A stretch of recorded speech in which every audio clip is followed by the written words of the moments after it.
दोस्तों, Kolar gold fields Karnataka राज्य के डिस्ट्रिक्ट में आने वाला एक माइनिंग रीजन यानी कि खनन क्षेत्र है, जो कि कोलार शहर से 30 किलोमीटर और कर्नाटक की राजधानी बेंगलोर से लगभग 100 किलोमीटर की दूरी पर स्थित है।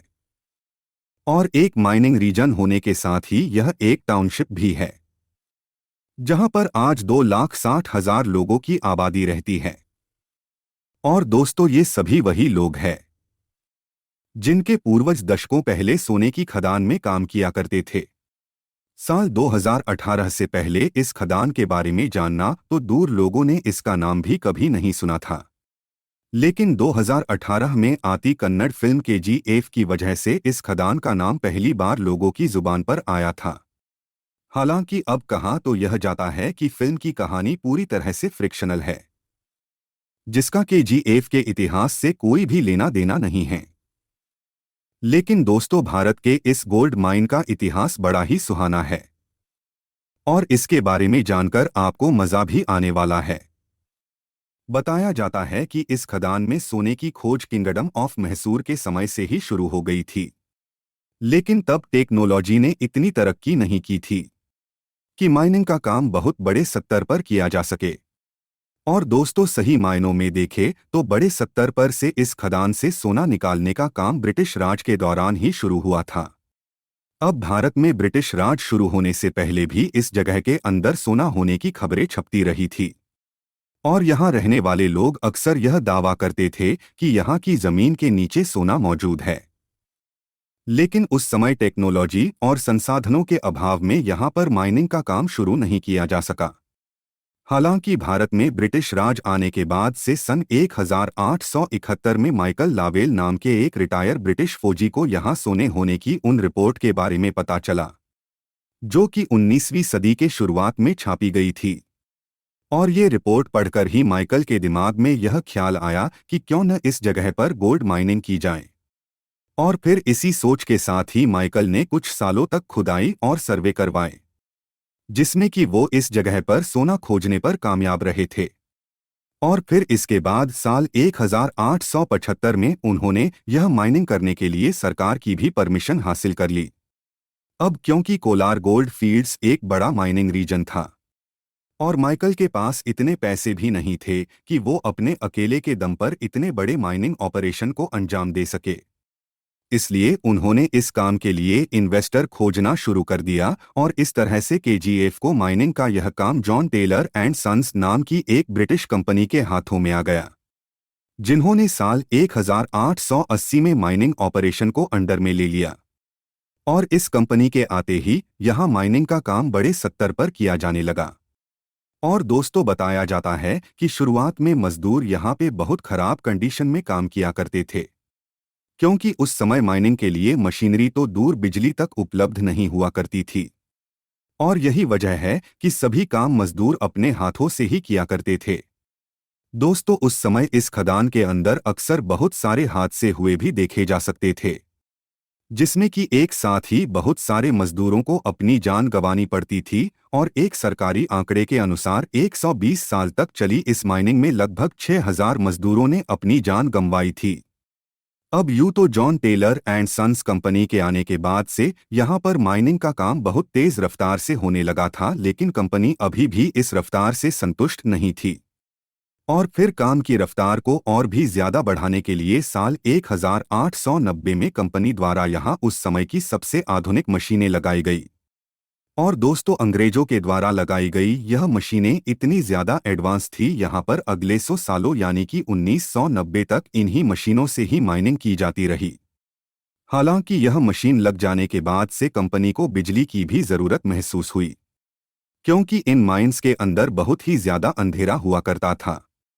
और फिर बिजली की जरूरत को पूरा करने के लिए भारत के अंदर अपने देश का पहला हाइड्रो इलेक्ट्रिक पावर प्लांट लगाया गया, जिसे कि हम कावेरी इलेक्ट्रिक पावर प्लांट के नाम से जानते हैं। यानी कि जिस समय दुनिया के ज्यादातर हिस्सों में बिजली पहुंच भी नहीं पाई थी, उस समय कोलार गोल्ड फील्ड्स पूरी तरह से इलेक्ट्रिक हो गया था। और इतना ही नहीं, माइनिंग मशीनों को मिट्टी छाने के लिए जिस पानी की जरूरत पड़ती थी, उस जरूरत को पूरा करने के लिए कोलार गोल्ड फील्ड्स के बेटमंगला टाउन के अंदर एक बहुत बड़ा आर्टिफिशियल झील भी बनाया गया। और दोस्तों ये सभी ज़रूरतें पूरा करते करते साल 1902 आ गया था और अब KGF माइन भारत का अकेले ही 95% से भी ज़्यादा सोना प्रोड्यूस करने लगी थी। दोस्तों प्रोडक्शन बढ़ने के साथ ही इस इलाके की तरक्की भी काफ़ी हो गई थी। इस माइन के अंदर जो ब्रिटिश ऑफिसर बड़े ओहदे पर काम करते थे, उन्होंने अपने रहने के लिए यहाँ पर घर बनवाने शुरू कर दिए और इस तरह से देखते ही देखते यह इलाका एक बड़े शहर में तब्दील हो गया और यहाँ पर उस समय बड़े बड़े पक्के मकान, हॉस्पिटल, क्लब और गोल्फ कोर्स जैसी बहुत सारी चीजें बनाई गई। यहाँ तक कि इस शहर को उस समय मिनी इंग्लैंड तक कहा जाने लगा।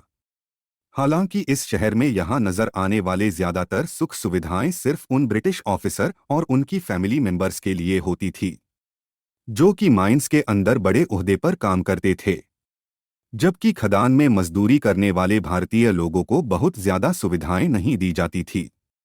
तो दोस्तों समय बीतने के साथ ही जॉन टेलर एंड सन्स के द्वारा सन 1880 में शुरू किया गया यह माइनिंग का काम लगभग 76 सालों तक इसी तरह से सफलतापूर्वक चलता रहा। यहाँ तक कि देश के आज़ाद होने जाने के 9 साल बाद तक भी KGF में माइनिंग का काम इसी ब्रिटिश कंपनी के ही अंडर में रहा था, लेकिन साल 1956 में यहाँ को राज्य सरकार ने इस माइन को अपने अंडर में ले लिया। और दोस्तों इतनी ज्यादा गहराई में इंसानों के लिए काम करना बहुत ही मुश्किल हो जाता था, क्योंकि इस गहराई में तापमान लगभग 50 डिग्री सेल्सियस और ह्यूमिडिटी लेवल लगभग 95% होता था। और यह भी एक वजह थी, यहाँ पर काम करने वाले मजदूर अक्सर मौत का शिकार हो जाते थे। वैसे आपकी जानकारी के लिए बता दें साल 1880 में शुरू हुआ यह माइनिंग का काम 120 साल तक लगातार चलने के बाद से 2001 में हमेशा के लिए बंद कर दिया गया और इन 120 सालों में इन गोल्ड माइंस से लगभग 900 टन से भी ज्यादा सोना निकाला गया था।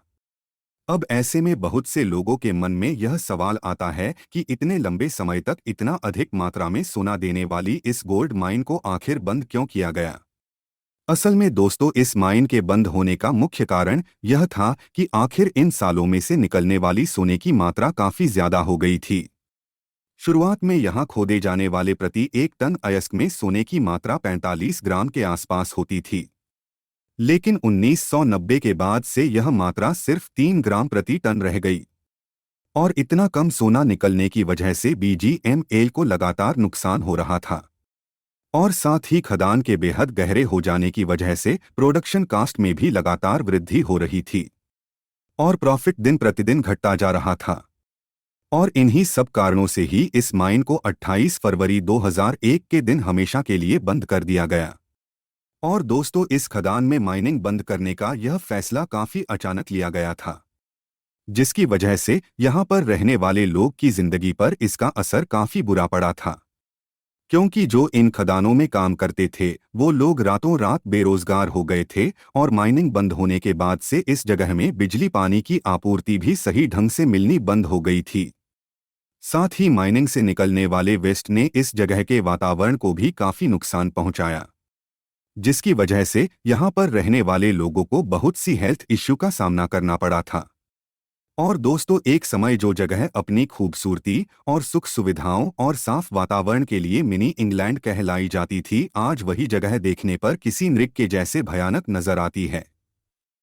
दोस्तों आपको KGF की स्टोरी के बारे में जानकर कैसा लगा मुझे कमेंट सेक्शन जरूर बताएगा और ऐसे ही इंटरेस्टिंग इन्फॉर्मेशन के लिए हमारी साइट द हिंदी फैक्ट के नोटिफिकेशन बेल पर क्लिक कर लें ताकि आपको हमारे नए फैक्ट का सबसे पहले अपडेट मिल जाए। और आपका कुछ भी सवाल हो मुझे कमेंट करो, उसका उत्तर आपको जरूर मिलेगा।